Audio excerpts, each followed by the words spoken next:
Salut à tous, bienvenue sur AW Coaching pour une nouvelle vidéo. Aujourd'hui, on est avec Ilenia, alias Coach Moix, c'est ça? Exact. Et on va parler bodybuilding, musculation, TCA et diététique. Mais avant toute chose, n'hésitez pas à vous abonner, à liker. Si vous avez des questions pour Ilenia au cours de la vidéo, n'hésitez pas à les poser à condition que ce soit constructif. On est ouvert au débat et on vous répond du moment où c'est plus ou moins sympa. On y va, let's go.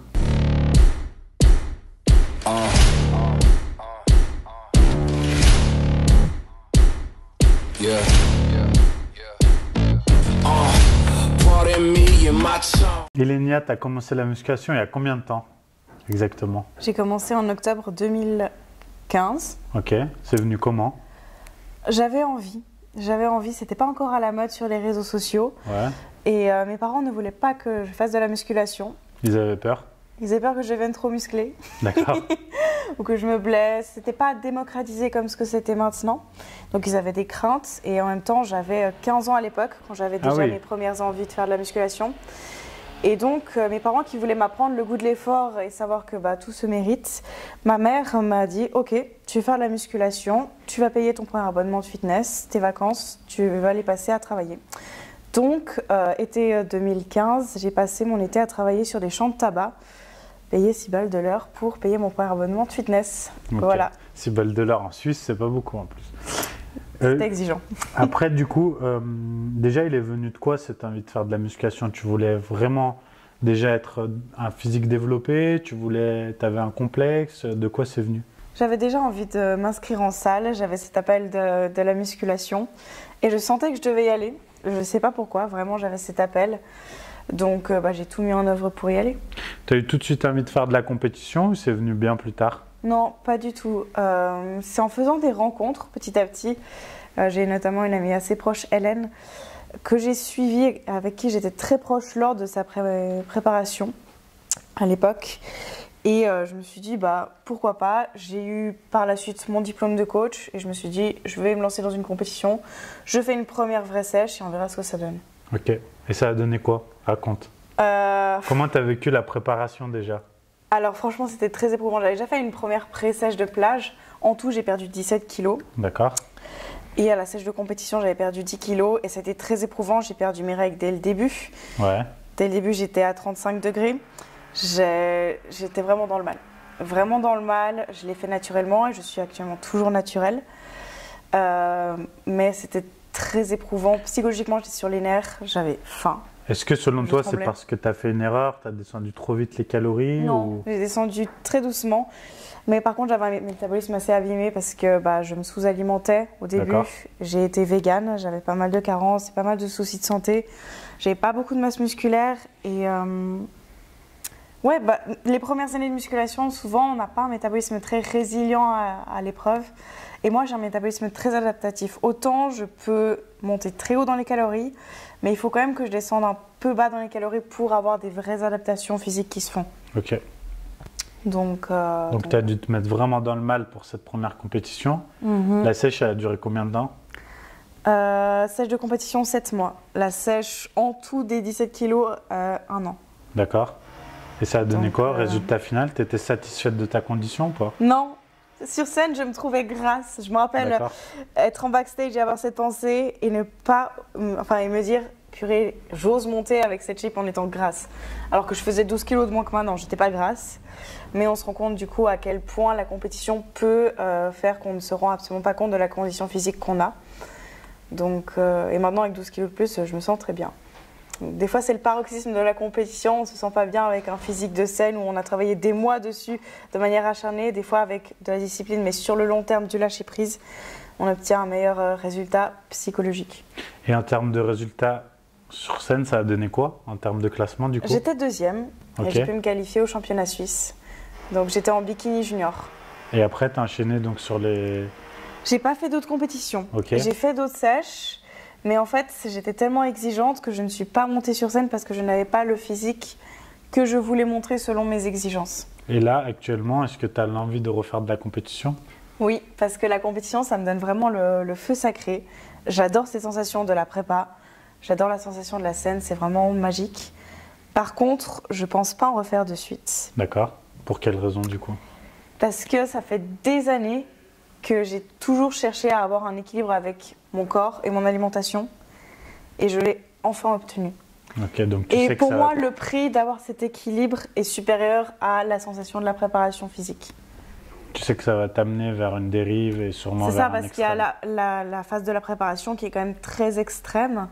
Et il y a le post-compète qui est aussi pas forcément évident à gérer sur le plan physiologique et psychologique. Et le fait que j'ai enfin un équilibre maintenant, bah, je me dis pourquoi est-ce que je me mettrais dans le mal? Surtout que maintenant j'évolue.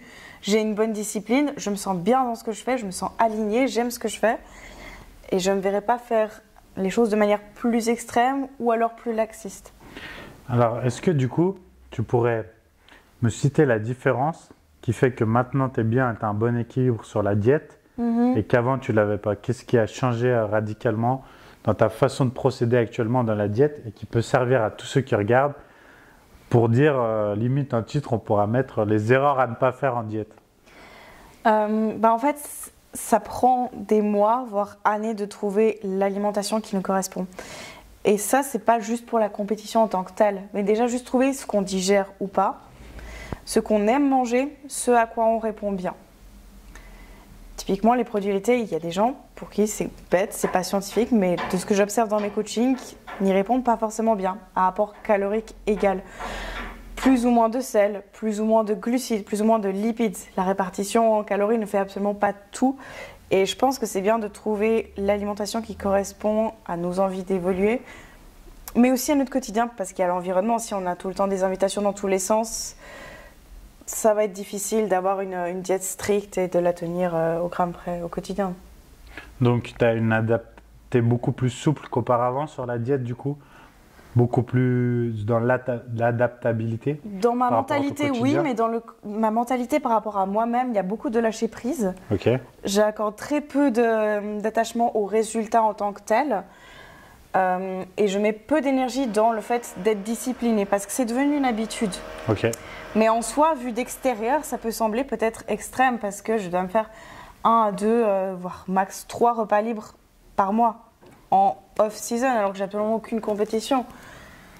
Pour certaines personnes, de suivre la diète et de quasiment tout peser durant des mois, ça peut sembler extrême. Qu'est-ce que tu appelles repas libre? Tu peux donner un exemple de repas libre? Parce que ça peut être hyper varié d'une personne à l'autre. Un repas chez des amis, un repas en famille. Okay. Juste que ce n'est pas pesé, que ce n'est pas suivre ma diète avec des équivalences ou alors pas compter sur une application ou que sais-je. Tout le reste du temps, donc c'est pesé et quantifié. C'est ça, mais c'est tout le temps la même chose et je n'aime pas varier. C'est très bizarre. Tu manges tout le temps pareil? Je n'aime pas varier. J'ai un mode de fonctionnement un peu particulier, je n'aime pas varier. Question très simple, tu manges quoi? Alors, donne-moi une journée type aujourd'hui d'Ilenia, c'est tous les jours pareil. Alors, j'ai 5 repas par jour et c'est un petit peu particulier. J'aime pas. Bon, j'ai un mode de fonctionnement très atypique. Le matin, quand je me réveille, je mange par exemple un fruit ou une carotte, mais j'aime pas manger. Une carotte? Ou 2. Non, c'est très bizarre et je travaille. Okay. C'est vraiment monter mon café, carotte ou un fruit ou rien. C'est bien, une carotte le matin. Parce que voilà, je me focus mais en même temps je bouge pas. C'est ta touche à toi, c'est une carotte le matin. C'est la première fois que j'entends quelqu'un qui déjeune une carotte. Bon, à savoir que j'ai souvent la flemme de cuisiner, j'ai envie que ce soit digeste, que j'évolue physiquement. Et que ce soit très vite préparé. Une carotte, là, il n'y aura pas de souci de digestion. Ah, mais moi, vraiment, c'est au plus simple. Je vis seule, je vis comme une sauvage, vraiment. Donc, c'est très vite préparé. Une carotte, un café, après. Voilà, et du thé. Je travaille toute la matinée. Midi, là, je me fais un gros repas, vraiment. C'est-à-dire 2 carottes? Peut-être même 4, soyons optimistes. Une bonne dose soit de pommes de terre, soit de patates douces, soit de riz, soit de galettes de riz en source de glucides.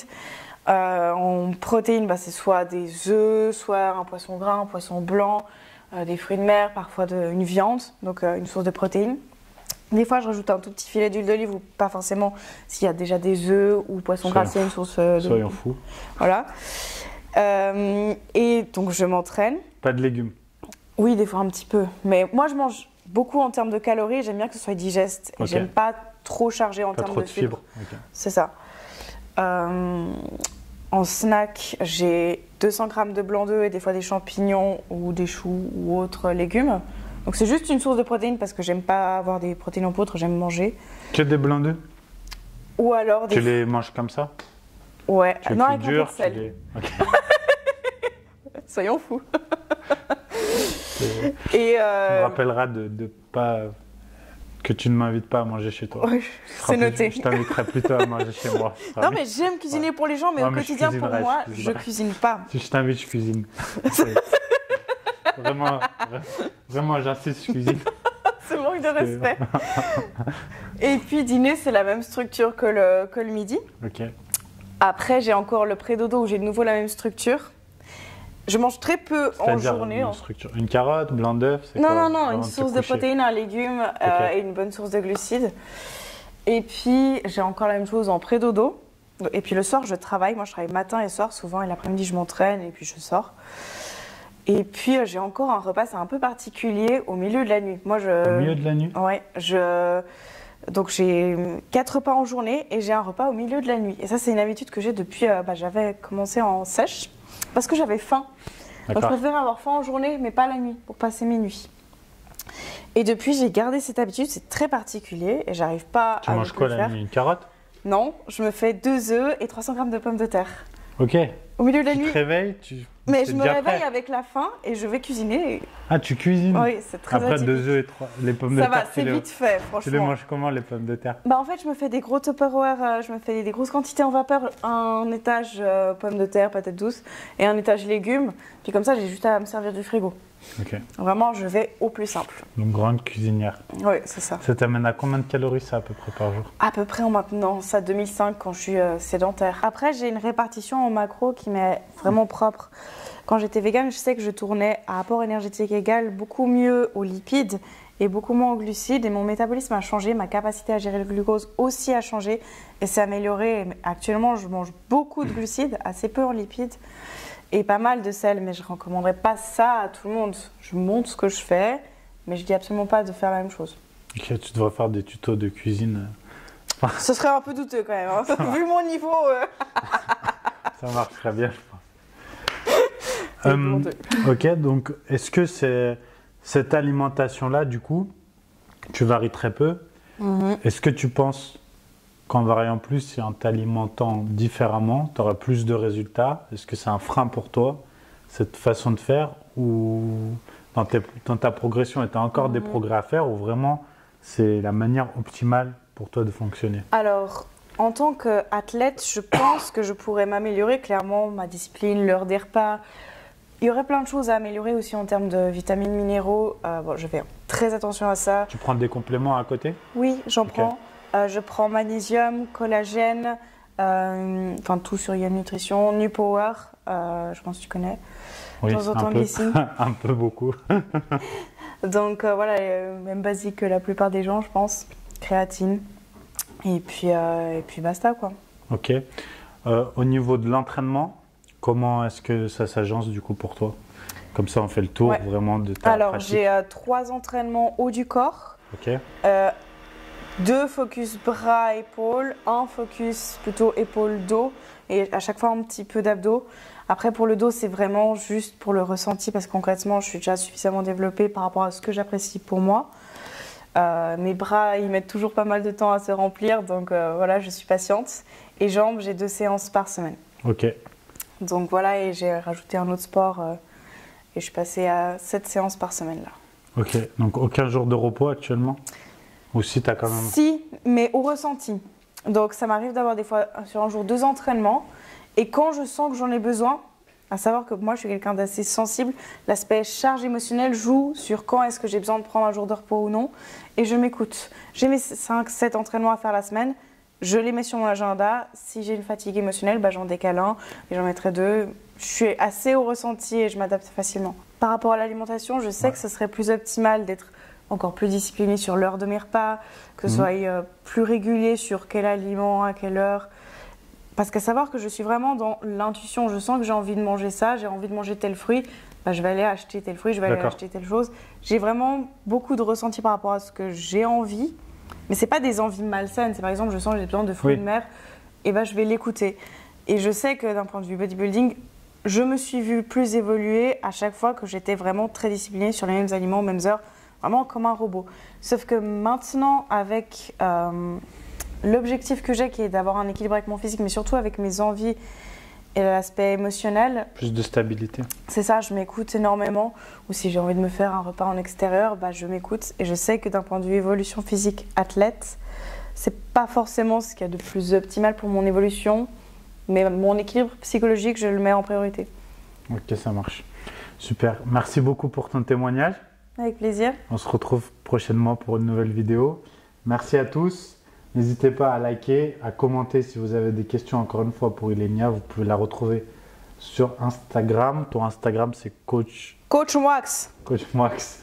Et à très bientôt pour une nouvelle vidéo. À plus, bye bye.